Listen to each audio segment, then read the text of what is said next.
자, 찌라케 화제의 종목 2020년 11월 25일 임시주총 리뷰, 코롱생명과학 임시주총 리뷰에 관해서 말씀드리도록 하겠습니다. 본 내용은 투자 결정에 영향을 미칠 수 있고요. 그 다음에 인보사, 코롱생명과학, 코롱티슈진에 투자하시고 계신 분들은 좀 주의 깊게 봐주셨으면 좋겠습니다. 이번에 이제 코오롱 바이오텍 같은 경우에는 2016년도 4월에 그 당시에 주주로 있던 분들에게 유상증자 일반 청약으로 해가지고 만든 공장을 지금 물적 분할하는 거여서 제가 느끼기로는 이게 회색도 아니고 이게 주주 건데 얘네가 마음대로 이렇게 하는 게 맞느냐라는 이제 생각을 좀 했었습니다. 그래서 얘네가 이제 1300억 정도를 가져갔고요. 그 중에 한 950억 정도를 그 마곡 연구센터 짓는 거와 그다음 충주 공장 짓는 거에 이제 활용을 했는데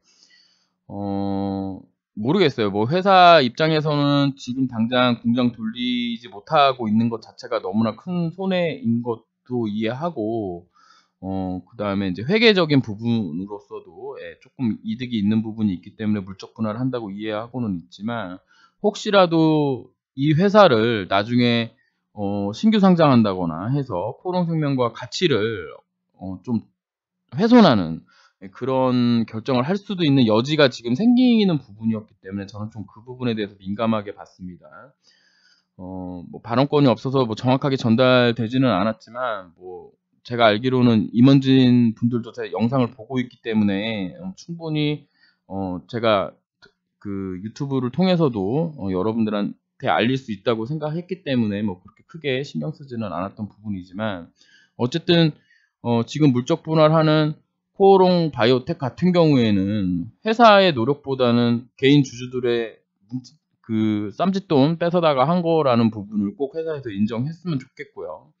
그래서 절대로 코오롱생명과학의 가치를 훼손하는 어떤 결정은 안 했으면 좋겠다라는 부분을 분명히 말씀드립니다. 2016년도 4월에 이제 그 유상증자 하면서 계획안이었는데 지금 보게 되면 요 인보사 수술법 같은 경우는 없어졌고요. 지금 KLS 2030 지금은 3일이라고 부르나요? 30, 20, 1020에 지금 매년 한 70억 정도 투자가 됐는데 이게 지금도 이렇게 되는지는 또 확인을 해봐야 되는 부분이겠지만 아마 2019년도 4월 사태 이후로는 좀 멈춘 게 아니겠느냐라는 생각을 좀 하고 있습니다. 그 다음에 그 뭐죠? 지금 우리가 인보사가 2017년 12월 정도부터 판매가 돼서 2019년 한 4월 정도 3월까지 판매를 했는데 이 동안에 판매된 게 약 한 3,700도주 정도 돼요. 기간으로 따지면 1년 한 5개월 정도 되는데 그 당시에 2016년도 그 유상증자 하면서 판매 수량 관련된 예측치를 비교해 본다면 한 1,300도주 정도가 예측치보다는 미달한 상황이었다라는 부분을 제가 이제 지적을 했고 이 부분 관련돼서 이제 주총 다 끝나고 이제 그 우리 뭐죠? IR 팀장님께서 말씀하시기를 이렇게 인보사 판매량이 올라간 게 아니고 이런 식으로 판매량이 올라갔다라고 이제 말씀하셨기 때문에 뭐 충분히 그러니까 이게 이제 뭐 정배열이라 그러죠? 정배열이 아니라 이거 뭐라 그러죠? 그 이게 수학으로 치면 y는 ax고 y는 x제곱 이런 식으로 기하급수적으로 늘고 있었던 부분이라고 이제 말씀을 하셨고 그 다음에 휴일이라든가 이런 부분에 영향을 좀 받기는 했지만 이런 도표 형식으로 증가했었다라는 부분 얘기를 듣고 그래 뭐 조금 뒤처지더라도 뭐 이거보다 이것만큼 정도는 시간이 가면 이루어내지 않았을까 하는 생각을 했습니다. 그리고 이제 주주총회가 끝나고 나서 이제 주주분들과 이런저런 얘기를 했고, 그 다음에 대구에 있는 이제 증권사 PB님도 오셔가지고 이제 말씀을 나눴는데, 이제 주주들이 이제 뭉쳐야 된다라는 이제 말씀을 하셨는데, 사실은 저는 좀 뭉치면 얼마나 뭉칠 수 있을까라는 생각을 좀 했어요. 왜냐면 여기 지금 주식 비율이 나오는데 보시면 500주 미만이신 분들이 90%입니다. 90%. 50주 미만인 500주 미만이신 분들이 90%고 이 중에 100주 100주 미만이신 분들이 60%예요. 100주 이하이신 분들이 60%여서 지금 저랑 같이 오픈카톡에서 활동하시는 분들이 한 여기 100주에서 1000주 사이 정도의 5000주 이하 계신 분들일 거라고 생각을 하고 있고, 우리가 3% 모으기가 생각보다 좀 어렵지 않겠느냐. 이 60% 넘는 이분들이 얼마나 참여하고 계신지는 제가 대충 생각하기로는 거의 지금 저희 방에 지금 한 200명 분 정도 계신데 이분들 중에서 한 15% 정도 수준밖에 안 되지 않느냐라고 이제 생각하고 있거든요. 그래서 물론 우리가 이제 그 주주를 모으고 우리가 개인 주주가 이제 힘을 합쳐서 뭔가 해볼 수 있는 여지는 충분히 있다고 생각하지만 모으는 건 이제 만만치 않다. 그렇다고 하더라도 포기할 수 있는 부분은 아니다라는 말씀드리고, 혹시라도 이 동영상을 보고 계시는 분들이라면 네이버에서 찌남K라고 검색하신 다음에 카페 부분에서 찌남K 주식연수원에 들어오셔서 함께 하실 수 있다면 함께 하시는 걸 좀 권해드립니다. 그 다음에 우리가 이제 주주총회에 참석을 하게 되면 주주 명단을 이제 주게 돼 있어요. 그래서 이번 같은 경우에는 5000주 이상의 분들이 이제 그 명단이 나왔는데, 그 중에 이제 권땡상님께서 지금 현재 한 50만 주 정도 가지고 계신데, 이분은 2017년도 당시에는 약 한 34만 주 가지고 계셨기 때문에 이게 그래서 한 16만 조 정도 늘어 있는 상황이다라고 이제 보시면 되겠고, 그 다음에 이제 이건희 박사님 같은 경우도 15,000주 정도 늘어 있었고, 그 다음에 노문종님은 7,000주로 수량 변화가 없었습니다. 그래서 주요 주주라고 할 만한 사람들, 그러니까 뭐 주식회사 코오롱이라든가 이웅열 회장님 이하의 이제 큰 주식 가지고 계신 분들은 수량 변화가 없었고, 그중에 이제 개인 주주 중에서 큰 물량 가지고 있던 분들 중에는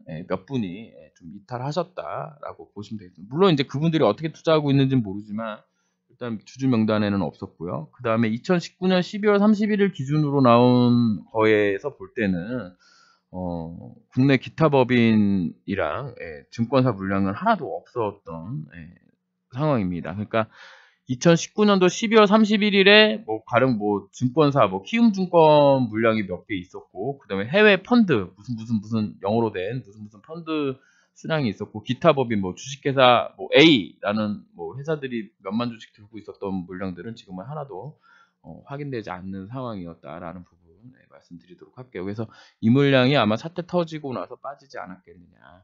권호성님이랑 이관희 그 박사님의 물량은 2019년도에도 50만 주였다, 45,000주였다라는 말씀 드리고요. 그리고 지금 그 2016년 당시에는 이런 계획을 가지고 공장을 이제 만들었는데, 지금 2단계 증설까지는 안 간 것으로 저는 이제 이해하고 있습니다. 바이오 리액터라는 부분인 건데, 지금 여기까지는 됐고 아마 2021년 2월 정도에 준공이 이제 완료되는 걸로 알고 있어요. 여러분들도 잘 아시다시피 세계적인 수준으로 만들어진 공장이에요. 왜냐하면 이제 부지 선정 및 설계만 제가 1년 한 걸로 기억하고 있습니다. 그래서 1년이 더 늘어난 걸로 제가 알고 있거든요. 그렇게 이해하고 있는데, 이 부분도 좀 확인했으면 좋았는데, 제가 발언권을 너무 양보를 하다가 발언권을 못 갖는 바람에 물어볼 수는 없었다. 어쨌든 이런 상황이고, 주총에 나와 있는 사항으로 코오롱 바이오텍의 사업 목적은 이런 부분들이 있습니다. 뭐 인쇄 손상 치료 및 연골재생 촉진제 생산 및 판매라고 되어 있는데 뭐 이거는 실질적으로 하는 거 없다고 생각하고 있고요. 그다음에 생명공학 분야 생산 및 투자 요거 맞고 세포 치료제 및 유전자 치료제 등의 생산, 그다음에 뭐 수출입, 뭐 바이오 의약 분야 관한 스탁 개발업, 뭐 요게 이제 대부분이 될 것 같고, 근데 장비 임대업은 지난번에 공시에도 한번 나왔던 부분이고요. 그래서 요거 관련돼서 뭐 이런저런 얘기가 있어요. 요즘 이제 핫한 게 이제 CMO 관련돼서 이제 백신 생산이 가능하냐, 치료제 생산이 가능하냐, 뭐 이런 부분이었는데, 지금 제가 이해하기로는 바이러스가 들어가는 공정은 좀 어려운 게 아니냐. 왜냐면 이게 이제 세포 치료제, 특히 인보사 최적화로 만들어진 공장이에요. 그래서 그 세계 최고 수준인 장비와 뭐 설비 이런 것들이 다 들어와서 만들어진 공장이긴 하지만, 인보사를 만들기 위한 최적화 그 부분이었기 때문에, 이런 부분들에 대해서 우리 이제 그 나오신 그 양웅철 상무님께서 말씀하셨지만, 상무님인지 뭐 본부장님인지 뭐 명칭은 뒤는 잘 모르겠지만, 어쨌든 뭐 검토 중이다라고 말씀하셨지만, 뭐 검토한다는 얘기는 거의 안 된다라는 부분으로 저는 좀 이해하고 있고요. 그래서 지금 제가 이제 눈으로 확인할 수 있었던 부분은 어떤 시약 관련된 부분이에요. 가령 이제 이제 임상을 목적으로 만들어지는 세포 치료제 혹은 뭐 바이오 치료제, 요런 임상을 목적으로 만들어지는 시약, 규모는 매우 작습니다. 규모는 매우 작은데 요런 거 만들 수 있는 회사들이 대부분 이제 작은 회사들인데, 작은 벤처 업체인데, 요런 거에서는 좀 경쟁력 위가 확실하게 있는 것으로 저는 좀 파악했고요. 그다음에 치료제 관련된 부분, 그래서 요게 이제 조금 좀 기대할 볼만한 사항이다라고 저는 좀 생각을 했습니다. 그러니까 백신 부분보다는 만약에 코로나 관련돼서 뭘 하게 된다면 치료제 부분인 건데, 이런 것도 이제 사실은 이제 뭐 단연계, 그러니까 오랫동안 안정적인 수급을 원하는 경우가 많기 때문에, 이게 지금 인보사가 중간에라도 만약에 본안 소송 이겨서 생산 및 판매가 가능한 상황이 온다 그러면, 이게 어떻게 되는지는 좀 불확실한 면이 있어서 회사 측도 좀 고민이 많을 거라고 생각하고 있습니다. 그래서 이제 그렇게 생각하시면 되고, 그 다음에 기본적으로 이제 이런 공정을 통해서 인보사가 생산되는데, 이제 많은 문의가 있죠, 사실은.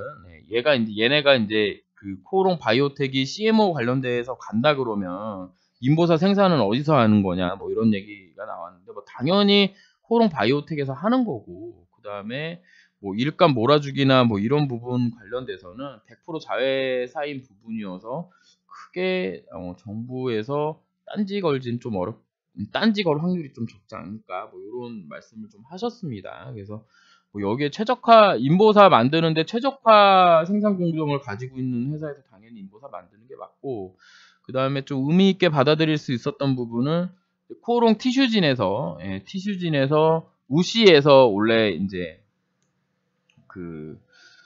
우시에서 만들다가 요거를 이제 논자로 바꿨는데, 이거 이제 바꾸는 부분에서 이제 좀 많이 이제 자체적인 어떤 공장이 있는 게 좀 더 유리하겠구나라는 뭐 그런 생각을 가지고 있다라는 말씀, 이유석 사장님께서 말씀하신 부분은 좀 고무적이었고, 여러분들이 우려하는 인보사의 생산 및 뭐 생산하는 전 세계 생산에서 중요한 역할을 맡는 거는 분명할 거고, 그거 안 한다 그러면 솔직히 코오롱 바이오텍이 계속 사업을 유지할 수 있는 그런 기반은 현재로는 없다라고 이제 보시면 되겠습니다. 그리고 그 CMO 관련돼서 여러 문의가 있다는 거는 이제 회사 측에서도 공식적으로 뭐 내보낸 건 아니지만, 지금 회사 자체적으로는 이거 관련돼서 많은 문의가 있다고 말했던 부분이 있어서, 뭐 어느 정도 캐파로 할지는 모르겠지만 충분히 이제 그러니까 충분히 좀 사업을 영위할 수 있지 않겠느냐라고 이제 본다. 이제 그렇게 이제 얘기한 것 같아요.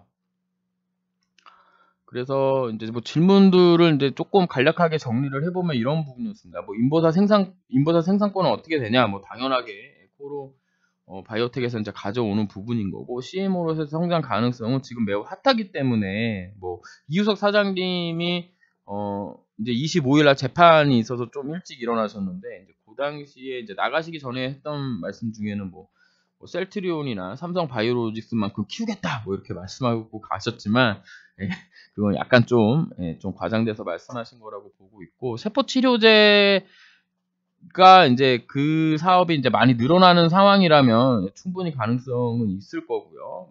사업성이 보인다 그러면 아마 증축하거나 뭐 이런 부분이 있겠지만, 지금 당장 2020년 지금 당장으로서는 그렇게까지 성장할 수 있는 발판은 아직 뭐 계기가 있거나 그런 상황은 아니다라고 이제 보시면 되겠고, 그 다음에 이제 코오롱 바이오텍이 이제 그 물적 분할하면서 코오롱 생명과학이 올해 이제 적자 나면은 내년도에 이제 관리 종목으로 가는데, 이제 그 부분 관련돼서 약간 아주 조금이지만 회계적으로 좀 이득이 있다. 왜냐면 이제 그 별도로만 이제 보고 이제 관리 종목을 선정하기 때문에 별도 부분에서는 분명히 회계적으로 비용 부분이 떨궈져 나가는 부분이 있기 때문에 조금 이득이다라는 말씀을 해주셨고, 연결재무 제표상으로는 어차피 똑같이 100% 자회사에서 똑같이 먹히는 부분이기 때문에 뭐 실적이나 이런 부분은 우려할 필요가 없다라고 이제 말씀하셨던 것 같습니다. 그다음에 미쓰비시 관련돼서 지금 소송 중이에요. 요거 이제 관련돼서 모르시는 분도 있겠지만, 미쓰비시에서 일본에 약 한 4,700억 정도의 에러를 해갔는데, 우시에서 론자로 이제 인보사 생산이 변경되면서 이제 그거 딴지 걸어가지고 이제 소송 건 게 있습니다. 그래서 계약금 돌려달라는 소송을 하고 지금 뭐 질권도 잡아놓고 하는 상황인데, 소송의 절차는 모든 게 다 진행됐고 지금 현재 결과를 기다리는 중이라라고 이제 법무팀장님께서 말씀하셨고, 결과는 뭐 알 수 없다라는 게 이제 내용인 거죠. 그다음에 인보사 이제 관련 소송에 대해서는 뭐 특별하게 말씀은 없었고, 단지 이런 이야기가 있었어요.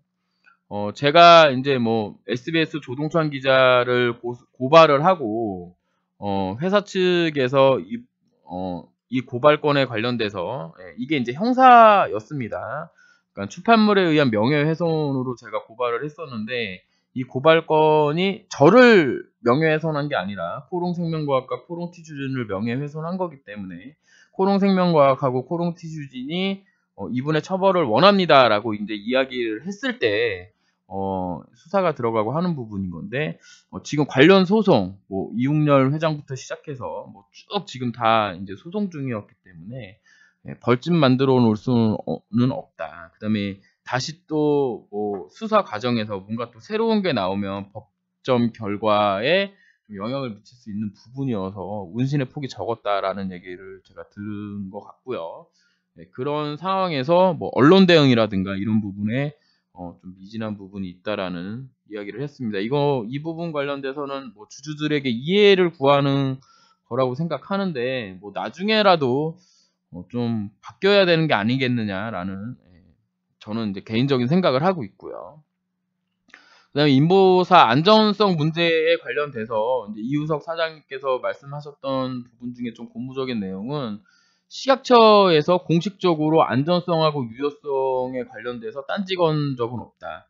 다만 원래 연골세포라고 보고됐던 게 293 세포로 나온 거에 대해서만 문제 삼고 있다라고 이제 말씀하셨습니다. 그래서 뭐 요렇게 만약에 진짜로 이런 식으로 심의가 진행된다고 한다면, 제가 뭐 지난 동영상에서도 말씀드렸지만 본안 소송이 그래도 제가 생각하는 것처럼 흘러갈 가능성이 높지 않겠느냐라고 보고 있습니다.